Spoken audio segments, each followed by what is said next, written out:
அழகு எல்லாம் அவள் இவளது ஸ்டைலா சந்தன வேலா இவள் மன்மத புயலா அடடா பூவின் மாநாடா அழகுக்கு இவள் தான் தாய் நாடா. அடச்சை நம்ம வீட்ல ஏன் தான் இப்படி இருக்காங்களோ தெரியல. இந்த கருவாப்பைய கூட சேர்ந்து ஹனிமூன் போடுமா ஹனிமூன். நினைச்சு பாக்கியே எரிச்சலா இருக்கு. அறிவே இருக்காது அந்த வீட்ல. எவ்வளவு திட்டு அந்த ஆளை திட்ட வாங்கிட்டு திரும்பவும் ஏதாச்சும் பிளானுங்கிற பேர்ல நம்மள எரிச்சதான் படுத்திட்டு இருக்காங்க. கிளவி இருக்குது எம்மது கிளவிக்கு சும்மாவே இருக்க முடியல போல. எதையாச்சும் ஒரு பிளானை போட்டு கொடுத்துட்டு கிளவி அது திருட்டு மொழியை பார்த்து நான் கண்டுபிடிச்சிட மாட்டேன். இது பிளான் போட்டு கொடுத்துட்டா இல்லையான்ட்டு கிளவி போட்டு கொடுத்துருக்கோம். மூஞ்ச பார்த்தாலே தெரியல. என்ன பண்ண கேரகம் போய் தான் தொலையணும். ஹனிமூனு மணிமூனுன்ட்டு சை எரிச்சலா வருது. என்ன பண்றது? பேசாம அங்க ஹனிமூன் போற இடத்துல அந்த கிருஷ்ணன் ஏதாச்சும் மலையில இருந்து ஏதாச்சும் தள்ளி கிள்ளி விட்டுலாமோ? ஏ கருவாப்பையிலே இருடே இரு. உன்னை மலையில இருந்து இல்லைன்னா எதிரியாவது இருந்து உன்னை தள்ளி விடல. என் பேரு ரியா இல்ல. சே இதுங்க பண்ண கல்யாணத்தால கடைசியில கொலை பண்ற அளவுக்கு நான் வந்துட்டேன். சே இந்த கருவாப்பையில தள்ளி விட்டு கொலை பண்றானோ இல்லையோ கை காலையாவது உடச்சுதான் கூட்டு வரணும். ஏ அத்தக்காரி இருடி இரு. வாய் கிளிய பேசுறல்ல உன் மொவையன் கைய காலை உடச்சு கூட்டு வரேன். என்ன இந்த கருவாப்பைய கையில மல்லிப்பூ போட வந்திருக்கான்? ஓஹோ இதான் விஷயமோ? ஹனிமூன் போனோன்னு ஆள் சந்தோஷத்துல மல்லிப்பூ போட வந்திருக்கோம். மல்லிப்பூ போட ஏ கருவாப்பையிலே உனக்கு கொஞ்சமாச்சும் வெக்கமானம் சூடு சொரண ஏதாச்சும் ஒன்னாச்சும் இருக்குதா? ஏ சூனியக்காரி என்னடி நினைச்சிட்டு இருக்க? நான் என் பாட்டுக்கு செவனே தானே போயிட்டு இருக்கேன். உனக்கு என்னடி இப்போ? கருவாப்பைய பூ வாங்கிட்டு வந்திருக்க. என்ன மல்லிப்பூ வாங்கி கொடுத்து ஏமாத்துறான்னு பாத்தியா? ஆடச்சி இவியலுக்கு வாங்கிட்டு வந்தாவலாம். எனக்கு தான் வேலை பாரு இவியலுக்கு மல்லிப்பூ வாங்கிட்டு வந்து கொடுக்கறது. போவியா வேலையை பார்த்துட்டு? ஏ கருவாப்பையிலே நடிக்காத. இப்படி எல்லாம் மல்லிப்பூ வாங்கிட்டு வந்து ஏமாத்தி நான் ஹனிமூன் கூட்டு போயிடலாம் தானே நினைச்சிட்டு இருக்கேன். ஏண்டி நான் தெரியாம தான் கேக்குறேன். ஒரு நாள் கூட உன் புத்தி ஒழுங்காவே யோசிக்காதோ? எப்பவுமே இந்த மாதிரி ஏடா கூடமா தான் யோசிச்சுட்டு இருக்கோமோ? ஏ கருவாப்பையிலே சும்மா வாடி போடினா அவ்வளவுதான் பாத்துக்க. உனக்குலாம் என்னடி மரியாதை? லூசு தரமா பேசிட்டு இருக்க. லூசு யாரு நான் லூசா? வேற நான் என்ன உனக்கா மல்லிப்பூ வாங்கிட்டு வந்திருக்கேன். எனக்கு தான் வேலை பேரு. சாமி வைக்கணும்னு எங்க அம்மா வாங்கிட்டு வர சொன்னாங்கன்னு வாங்கிட்டு வந்தேன். உனக்குலாம் ஒன்னும் வாங்கிட்டு வரல. நீ அப்படியே ஏமாத்தாத. நீ எனக்கு தான் வாங்கிட்டு வரலன்னு வந்திருப்ப. அதுக்கப்புறம் அப்படி நடிச்சிருப்ப நான் திட்டின உடனே. சும்மா இந்த மாதிரி மல்லிப்பூ வாங்கிட்டு வரது அதை வாங்கிட்டு வரது இதை வாங்கிட்டு வரது இந்த வேலையில என்கிட்ட வச்சுக்கிடாத பாத்துக்க. அம்மா தாயே நீ சொன்னாலும் நான் வாங்கிட்டு வர மாட்டேன். சரி போய் உனக்கு வாங்கி கொடுக்கறதுக்கு தெருவுல போறவங்களுக்கு வாங்கி கொடுக்கலாம். குடு தெருவுல போறவங்களுக்கு வாங்கி கொடு. அதுக்கு எதுக்கு என்கிட்ட வந்து சொல்லிட்டு இருக்கா? சாமிக்கு தான் மல்லிப்பூ வாங்கிட்டு வந்தனா அங்க போய் கொடுக்க வேண்டியதானே. எதுக்கு இங்க வந்து நின்னுட்டு மூஞ்சி முன்னாடி வந்து நின்னுட்டு இருக்க? ஏ சூனியக்காரி நீ தான் வழியில நின்னுட்டு இருக்க. பைத்தியம் நவுண்டு தோலை. நான் அந்தால போறேன். வேற எப்படிக்கா போவாங்க? ஏன் இப்படிதான் போடுமோ? அப்படி சுத்தி எல்லாம் போக முடியாதோ? அட கேரகமே இவன் நம்மகிட்ட சண்டை இழுக்கணும்னு முடிவு பண்ணிட்டா. எதையாச்சும் வச்சு இழுத்துட்டே இருப்பா. ஆமா இவட்ட சண்டை போடுறது எனக்கு வேலை பாரு. வேலைய பார்த்துட்டு போ. ஏண்டி நான் என் வேலையை பார்த்துட்டு தானே போயிட்டு இருந்தேன். உனக்கு இருக்க முடியலையோ? சீ கருவாப்பைய இந்த பாரு இதுக்கப்புறம் கருவாப்பையிலன்னு சொன்னேன்னு வச்சுக்கேன் வாயை உடச்சிருவேன் பாத்துக்க. வாயை உடச்சுனா பாரு கருவாப்பைய. உன்கிட்ட பேசுறது ஒண்ணு அதான் இருக்கு பாத்தியா? அது செவுரு. அதுகிட்ட பேசுறதா ஒண்ணு. அதுக்கு அந்த செவுத்துட்டே பேசிட்டு போறலாம். வாயை மூடிட்டு கேட்டுட்டாச்சும் இருக்கும். இருடா இரு. நீ திங்கிற சோத்துல நான் விஷம் வைக்கல. இந்த பாரு உன் கூட இருந்து வாழ்றதுக்கு ஒரு பாட்டில் விஷத்தை வாங்கி குடிச்சிட்டு சந்தோஷமா போயிடலாம். போய் தொலைய வேண்டியதானே. அப்புறமா ஏன் இங்க நின்னு ஏன் உயிரை வாங்கிட்டு இருக்க? கிரகம் கல்யாணத்தையும் பண்ணி அதுக்கப்புறமும் நிம்மதி இல்ல. சரி நீ உன் வேலையை பார்த்துட்டு நீ ஒரு ஓரமா இருப்பா. நான் என் வேலையை பார்த்துட்டு நான் ஒரு ஓரமா இருக்கலாம்னு பார்த்தா என்னால ஒரே சண்டை தான். ஏ கடவுளே இவ இருக்க வீட்டுல நம்ம இருக்க முடியுமா? பேசாம ஒரு வீட்டை பார்த்து தனியா இருந்தா கூட நிம்மதியா இருந்துட்டு போயிடலாம். எப்பா ராசா போய் தொலைங்கன்னு நானும் சொல்றேன். உன் மூஞ்ச பார்க்க எனக்கு ஒரே இரிட்டேட் ஆகுது. போ நானே உனக்கு இருந்தேன். உங்க அப்பா வீட்டுக்கு போக வேண்டியது தானே. ஒரு பிரச்சனையும் இல்ல. இன்னொரு 3 மாசத்துல டைவர்ஸ் அப்ளை பண்ணிட்டு நானே எங்க அப்பா வீட்டுக்கு போயிடுறேன். அம்மா தாயே நீ பேசின வார்த்தையிலே இதுதான் ரொம்ப நல்ல வார்த்தை. தயவு செய்து அந்த டைவர்ஸ் அப்ளை பண்ணிட்டு மரியாதையா போயிருமா. நானே வேணாலும் உன் வீட்டுல கொண்டு விட்டுறேன். அடச்சி நீ எதுக்குடா என் வீட்டுல கொண்டு விடணும்? எனக்கு போக தெரியாதா? மூட்டு போ. சூனியக்காரி நவுண்டு தோலை. இங்க நின்னு கத்திட்டு கிடக்காது. போ நாய் கொலைச்ச மாதிரி லொல்லுன்ட்டு. டேய் கருவாப்பையில யாருடா நாய்? நீதான்டா நாய். நீதான் தெரு நாய். நில்லுடா. டேய் எங்கடா போற? நில்லுடா. டேய் பயந்தாங்கோலி நில்லுடா. எதுக்கு நின்னா இன்னும் கத்திட்டு இருப்பா? எனக்கு தேவையா? இந்த வீட்டுக்கு வரும்போது காதுல இன்னும் பஞ்சு வச்சுட்டு தான் வரணும். சீ கருவாப்பைய பயந்து ஓடிட்டான். என்ன பார்த்து நாய்ங்க மாதிரி. இவன் நாய் தெரு நாய் சொரி நாய். டேய் மச்சி ஒரு பிரச்சனைடா சீக்கிரமாடா. டேய் நீ இருக்கிற இடத்துல பிரச்சனை இல்லைன்னா தான்டா அதிசயம். வந்து தொலைகிறேன். ஒருவேளை வரமாட்டானோ? வருவான். எங்க போயிட போறான் நம்ம பையன்? வந்துதானே ஆகணும். நல்ல பண்ணு சொல்வாங்க நம்பிடாதுங்க. எங்களுக்கு கட்டா பண்ணு சொன்னாலும் தித்திடாதுங்க. தங்கம் ஒன்று சொன்னா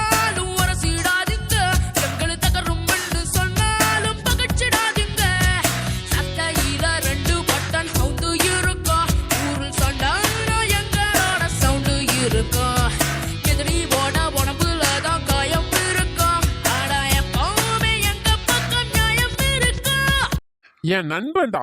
போன் அடிச்சு 5 நிமிஷம் ஆகல, அதுக்குள்ள என் கண்ணு முன்னாடி வந்து நிக்காம பாரு. வா மச்சான், வா மச்சான். இன்னைக்கு என்ன 7:30 இழுத்து வச்சிருக்கான்னு தெரியலையே. டேய் என்னடா, ஏதோ பிரச்சனைன்னு வர சொல்லிட்டு இங்க நின்னு ஹாயா இளநீ குடிச்சிட்டு இருக்கேன். என்ன மச்சான், எனக்கு தெரியாம பைக் எல்லாம் வாங்கியிருக்க போலயே, புதுசா இருக்கே. அடே, உனக்கு இருந்தாலும் இந்த நக்கலுக்கு ஒன்றும் குறைச்சல் இல்லடா. இருக்கிற பைக்கையே சரி பண்ண காசு இல்ல, இதுல வேற புது பைக் வாங்குறாங்களா, புது பைக். நீ அவசரம் பிரச்சனைன்னு சொன்ன உடனே சும்மா நின்னுட்டு இந்த பைக் தூக்கிட்டு வந்தேன். இப்போ பைக்காரன் வந்தானா அவ்வளவுதான். என்னடா சொல்ற, நண்பன் ஆயிட்ட, பிரச்சனைன்னு வேற சொன்னியா? அதான் ஆத்திர அவசரத்துல கடகடன்னு எடுத்துட்டு வந்துட்டேன். ஏன் வண்டின்னு தெரியல. ச்சே, என் மச்சானுக்கு என் மேல எவ்வளோ பாசம். பாசமும் இல்ல, ஒரு மண்ணாங்கட்டியும் இல்ல. பிரச்சனை பெருசாச்சுன்னா கடைசியில என் தலை தானே உருளும். அதான் வந்தேன். என்னடா பிரச்சனை மச்சான்? அந்த கொடுமையை தாண்டா கேக்குறேன். அங்க பாரு, ஒருத்தன் இளநீ கடை போட்டிருக்கான் பாரு. யாரு, அந்த தாத்தாவா? அந்த தாத்தா கிட்ட தானே நம்ம எப்பவுமே இளநீ வாங்கி குடிப்போம். ஆமா மச்சி, அவர்கிட்ட தானே எப்பவும் வாங்கி குடிப்போம். போன வாரம் கூட அவர்கிட்ட வாங்கி குடிச்சேன் பாத்துக்க அந்த இளநிய. 50 ரூபா சொன்னாரு. இப்போ ஒரு இளநீ தாங்கன்னு கேட்க 80 ரூபா கேட்க ஆரம்பிச்சு. டேய், இதெல்லாம் ஒரு பிரச்சனைன்னு நீ என்கிட்ட வந்து சொல்லிட்டு இருக்க பாத்தியா? பாத்தியா மச்சான், எப்படியா மாத்திரானுங்க பாரு. 50 ரூபாய்க்கு குடிச்சிட்டு இருந்த இளநிய ஒரு வாரத்துக்குள்ள 80 ரூபா ஆக்கிட்டானுங்க. இன்னும் அடுத்த வாரம் வந்தோம்னு வச்சுக்கே 100 ரூபா ஆக்கிடுவானுங்க. டேய், அதுக்கு நான் என்னடா பண்றது? என்ன மச்சி இப்படி கேட்டுட்ட? நீ போய் கேளுடா, போய் கேளு. நீ கேட்காம எப்படிடா? எனக்காக நீ தானடா கேட்கணும். அடே, நீ கூப்பிட்ட உடனே நான் ஜெட்டு வேகத்துல பறந்து என் உயிரை கையில பிடிச்சிட்டு வந்தேன் பத்தியா? என்ன சொல்லணும்? என்ன மச்சி இப்படி சொல்ற? இதெல்லாம் இப்படி விடக்கூடாதுடா. டேய், ஒன்னதான்டா விடக்கூடாது.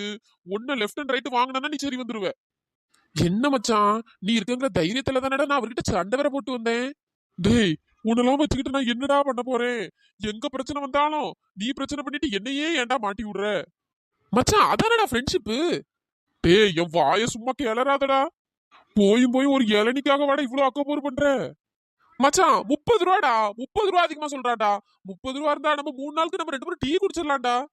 யாரு நீ? 30 ரூபாய் வச்சு 3 நாள் டீ குடிக்க போற? இதுவும் எனக்கு வேற வாங்கி தர போற போல. நம்ம 2 பேரும் டீ குடிக்கலான்னு வேற சொல்ற. உன்ன என்ன மச்சான், ஒரு அநியாயம் நடந்தா தட்டி கேட்க மாட்டியா?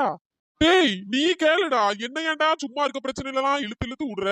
உன் கூட சேர்ந்ததுக்கு என் பேர் கெட்டு போனதுதான் மிச்சம். டேய் சிவா, என்னடா ஒரு நண்பனை பார்த்து இப்படி சொல்லிட்ட? டேய், உன் விளையாட்டு தனத்துக்கு ஒரு அளவே இல்லையாடா? ஏன்டா? என்ன மச்சான், எனக்கு உன்னை விட்டா யார் இருக்கா? ஆமா, இந்த ஒரு டைலாக சொல்லி சொல்லியே என்ன ஆஃப் பண்ணிரு. மூட்டு வாடா மச்சான். அப்ப அந்த 30 ரூபா? டே டே டே டே டேய், எவ்வளவோ தெண்டமா செலவு பண்ற. 30 ரூபால என்னடா ஆயிர போகுது? சரி விடு, நீ சொல்றதும் ஒரு விதத்துல கரெக்ட் தான். அதுவும் இல்லாம என் நண்பன் சொல்லிட்டான், பேச்ச தட்ட முடியுமா? வாடா போலாம். கடவுளே, இவங்கிட்ட இருந்து முதல்ல என்ன காப்பாத்து கடவுளே. மச்சான், நாளைக்கு காலேஜ் போகணுமா இல்ல லீவ் போட்டுடலாமாடா? டேய், ஆல்ரெடி 2 நாள் லீவ் போட்டாச்சுடா. இதுக்கப்புறமா லீவ் போட்டேன்னு வச்சுக்கியேன், அந்த ஹெச்ஓடி கிளாஸ் ரூம்லயே விடாதுடா. டேய், என்னடா பண்றது? காலேஜ்ல எல்லாம் அட்டு ஃபிகருங்களா இருக்கு, ஒன்னத்தையும் பார்க்க முடியல. அங்க போய்கிட்டு பாக்குறதுக்கு எங்கனையாவது பக்கத்து காலேஜ்ல போனா கூட ஏதாச்சும் 2 3 பார்க்கலாம். உனக்கு என்ன ராசா, நீ ஒன்னொன்னையா பார்த்துட்டு நல்லா சைட் அடிச்சுட்டு வம்ப இழுத்துட்டு கடைசியில இவன் தான் காரணம், இவன் தான் என் கூட இருந்தான் அப்படின்ட்டு என்னையும் சேர்த்து பாண்டி விடுவேன். பாரு, உன் கூட சேர்ந்த பாவத்துக்கு நான் அந்த ஹெச்ஐடி முன்னாடி நான் கையை கட்டி நிக்கணும். மச்சான், அதுதானடா ஃப்ரெண்ட்ஷிப்பு. அடே, இப்படி மாட்டி விடுறதெல்லாம் ஃப்ரெண்ட்ஷிப்பாடா? என்ன மச்சான், நீ பண்றது எல்லாத்தையும் சொல்லி காட்டிட்ட பத்தியா? ஆமாடா, அப்படிதான்டா சொல்லி காட்டுவேன். என்னடா பண்ணுவ? ஒன்னும் பண்ண மாட்டேன். சிவனும் சக்தியும் சேர்ந்தா மாசுடா. தமாசாவாம இருந்தா சரிதான். மூட்டு வாடா மச்சான். நம்ம அடுத்த பிளான் என்னடா?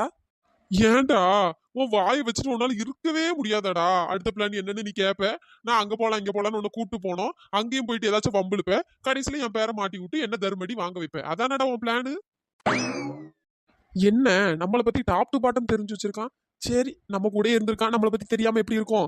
மச்சான், அப்படி இல்லடா. அப்படிதான்டா, எனக்கு தெரியும்டா உன்னை பத்தி. சென்னை வந்து 4 நாள் ஆயிடுச்சு, இன்னும் தெரியா கால் பண்ணா எடுக்கவே மாட்டேங்கிறா. என்ன பிரச்சனை, என்ன ஏது ஒண்ணுமே தெரியல. ஒருவேளை வீட்ல போன் எதுவும் புடுங்கி வச்சிருப்பாங்களோ என்னன்னே தெரியலையே. ரியாட்ட பேசணும் போலே இருக்கு. சரி, திரும்ப ஒருக்கா கால் பண்ணி பார்க்கலாம்.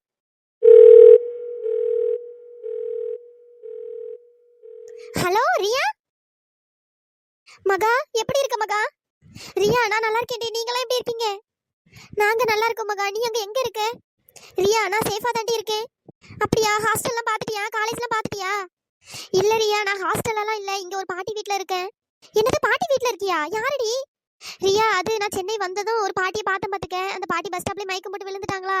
அப்புறம் அந்த பாட்டி நான் தான் கூப்பிட்டு அவங்க வீட்ல கொண்டு விட்டேன். அதனால பாட்டி வந்து நான் தனியா தான் இருக்கேன், நீ வேணா என் கூட இருந்துக்கமா, எனக்கு ஒரு பிரச்சனை இல்ல அப்படின்னாங்க. அதனால நான் இப்ப அந்த பாட்டி கூட தாண்டி இருக்கேன். என்ன மகா சொல்ற? எதுவும் ப்ராப்ளம் இல்லையே? யாரையும் இப்படி நம்ப கூடாது மகா. இல்ல ரியா, எனக்கு எந்த ஒரு ப்ராப்ளமும் இல்ல. இங்க இந்த பாட்டி மட்டும் தான் இருக்காங்க, என்ன நல்லா பாத்துக்கறாங்க. சரி மகா, அப்ப பாத்து கொஞ்சம் கவனமா இரு சரியா? சென்னையில யாரையுமே நம்பாத சரியா? ஏன்னா நம்ம ஊர் மாதிரி இல்ல. ஆமா ரியா, இங்க எல்லாமே கொஞ்சம் புதுசா தான் இருந்த மாதிரி இருக்கு. மகா, நீ போடுறதுக்கு Dress கூட எடுத்துட்டு போலையே, அப்புறம் எல்லாம் அங்க வாங்கிட்டியா? கேஷ் வேற கம்மியா தானே இருக்கும், நான் பாத்துட்டு உனக்கு அமுச்சு விடுறேன் சரியா? வேணா ரியா, என்கிட்ட கொஞ்சம் காசு இருக்கு, நான் கொஞ்சம் Dress எல்லாம் கொஞ்சம் வாங்கிக்கிட்டேன். எனக்கு என்னோட சர்டிபிகேட் தான் தேவைப்படுது பாத்துக்க, காலேஜ்ல சேர்றதுக்கு. ஐயோ ஆமால, சர்டிபிகேட் இங்கே விட்டுட்டு போயிட்டோம்ல. ஐயோ சரிடி, நீ கவலைப்படாத, நான் வந்து உனக்கு யாருக்கும் தெரியாம ஒரு 2 டேஸ்க்குள்ள கொரியர் போட்டு விட்டுறேன் சரியா? சரி ரியா. மகா, பாட்டி வீட்டு அட்ரஸ் மட்டும் எனக்கு வாட்ஸ்அப்ல சென்ட் பண்ணு, நான் வந்து கொரியர் போட்டு விட்டுறேன் சரியா, யாருக்கும் தெரியாம. சரி ரியா. என்னடி ஆச்சு? அம்மா அப்பாலாம் எப்படி இருக்காங்க? எல்லாருமே என் மேல கோவமா தான் இருக்காங்களா? அது ஒரு பெரிய கதை மகா. என்ன சொல்ற ரியா, என்ன ஆச்சு? எல்லாமே முடிஞ்சு போச்சுடி. ரியா என்னாச்சுடி, எதுக்குடி அழுகுற? மகா அது அழுகாம சொல்லடி, பயமா இருக்கு, என்னடி ஆச்சு? மகா, நீ மண்டபத்துல இருந்து போனதுக்கு அப்புறம் என்னாச்சுன்னா, அடுத்த நாள் காலையில உன்னை எல்லாரும் காணும் தேடினாங்க பாத்துக்கோ. அப்புறம் என்னாச்சுன்னா, அந்த பச்சைக்கிளி இருக்கு பத்தியா, தேவையில்லாத வேலை பார்த்துருச்சுடி. என்னடி பாட்டி என்னடி பண்ணாங்க? பாட்டிக்கு ஏதாச்சும் ஆயிருச்சா என்ன? அட போடி, அது நல்ல கிழங்கு மாதிரி கல்லாட்டம் நல்லா தான் இருக்குது. அப்ப என்னடி ஆச்சு, ஒழுங்கா சொல்லுடி. மகா, அது ஒண்ணு காணணும்னு என்ன கிருஷ்ணாக்கு கல்யாணம் பண்ணி வச்சிட்டாங்கடி. ரியா, என்னடி சொல்ற? உண்மையா தான் சொல்றியா? பொய் சொல்லாதடி, என்கிட்ட விளையாடாத. என்ன மகா, இந்த விஷயத்துல எல்லாம் யாராச்சும் விளையாடுவாங்களா? நான் வேண்டாம் வேண்டாம் எவ்வளவோ சொல்லி பார்த்துட்டேன், யாருமே கேட்கல, எல்லாருமே ஃபோர்ஸ் பண்ணி கல்யாணம் பண்ணி வச்சிட்டாங்க. என்னடி சொல்ற? என்னால நம்பவே முடியல. ஆமா மகா, அப்பா என்னடானா நெஞ்சு பிடிச்சிட்டு விழுந்துட்டாங்க. அங்க நம்ம அத்தைக்காரி இருக்க பத்தியா, அவ என்னடானா தூக்குல தொங்கிருவேன்னு சொன்னா, அதனால 2 பேரும் வேற வழி தெரியாம கல்யாணம் பண்ணிக்கிட்டோம். ரியா, என்னால நம்பவே முடியலடி, அப்பா வாடி இப்படி பண்ணாங்க. உனக்கு தான் சுத்தமா கிருஷ்ணா பிடிக்காதுன்னு தெரியும்ல, அப்புறம் எப்படி அப்பா இப்படி பண்ணாங்க? எனக்கே தெரியல மகா, எல்லாம் குடும்ப கௌரவம் மான பிரச்சனை அது இதுன்னு சொல்லி என்னதெல்லாமோ பேசி இப்படி கல்யாணம் பண்ணி வச்சிட்டாங்க. இப்ப பிடிக்காம நான் இந்த வீட்ல உட்கார்ந்துட்டு இருக்கேன். ரியா சாரிடி, என்னால தாண்டி எல்லாமே உனக்கு இந்த பிரச்சனை எல்லாம். மகா, அப்படி சொல்லாதடி, நீ என்னடி பண்ணுவ? நான் தானடி உன்னை வந்து சென்னை போ படின்னு நான் தானே உன்னை ஃபோர்ஸ் பண்ணி உன்னை அமுச்சு வச்சேன். இல்ல ரியா, என்னாலதான் உனக்கு இப்படி ஆயிடுச்சு. மகா, நீ எதுவுமே நினைக்காதடி, எல்லாமே நான் பாத்துக்கிறேன். உனக்கு வேற கிருஷ்ணாவை சுத்தமா பிடிக்காது, எப்படி இருந்து வாழ போற? இல்ல மகா, அதை நான் பாத்துக்கிறேன். சாரி ரியா, என்னால இதை யோசிக்க கூட முடியல, இந்த மாதிரி நடக்கும் நான் நினைச்சு கூட பாக்கல. ஆமா மகா, நானும் இதை எதிர்பார்க்கவே இல்ல. ரியா, எனக்கு இப்பவே உன்னை பார்க்கணும் போல இருக்குடி, நான் ஊருக்கு கிளம்பி வந்துறவா? பைத்தியம், என்ன மகா பேசுற நீ? இதுக்காக நம்ம இவ்வளவு கஷ்டப்பட்டோம், நான் பாரு பிடிக்காத கல்யாணத்தை பண்ணிட்டு இருக்கேன். நீ நல்லா படிச்சு ஒழுங்கா கலெக்டர் ஆகி வா. இல்ல ரியா, எனக்கு உன்னை பார்க்கணும். மகா, ஃபீல் பண்ணாத மகா, இன்னும் கொஞ்ச நாள் கழிச்சு முடிஞ்சா நானே உன்னை வந்து பாக்குறேன். நீ இங்க வர வேண்டாம், நீ இந்த ஊருக்கு இதுக்கப்புறம் கலெக்டர் ஆயிட்டு தான் நீ இந்த ஊருக்கே வரணும். சாரி ரியா, என்ன மன்னிச்சிருடி. லூசு, நீ என்னடி பண்ணுவ? சும்மா மன்னிச்சிரு சொல்லிட்டு இருக்காத, அதுக்கு அப்புறமா எனக்கு கோவம் வந்துரும். சரி, நீ போனை வை, நான் இங்க என்னன்னு பாக்குறேன். வேணா ரியா, என்கிட்ட கொஞ்ச நேரம் பேசு. இல்ல மகா, நான் அப்புறம் பேசுறேன். நீ இப்போ உன்கிட்ட பேசிட்டே இருந்தா நீ ரொம்ப ஃபீல் பண்ணிட்டே இருப்ப. நீ எதுவுமே ஃபீல் பண்ணாத சரியா? நான் சர்டிபிகேட் வந்து உனக்கு அமுச்சு விடுறேன். ரியா சாரி ரியா, என்னாலதான் உனக்கு இவ்வளவு கஷ்டமோ, என்னால தாங்கிக்கவே முடியல ரியா.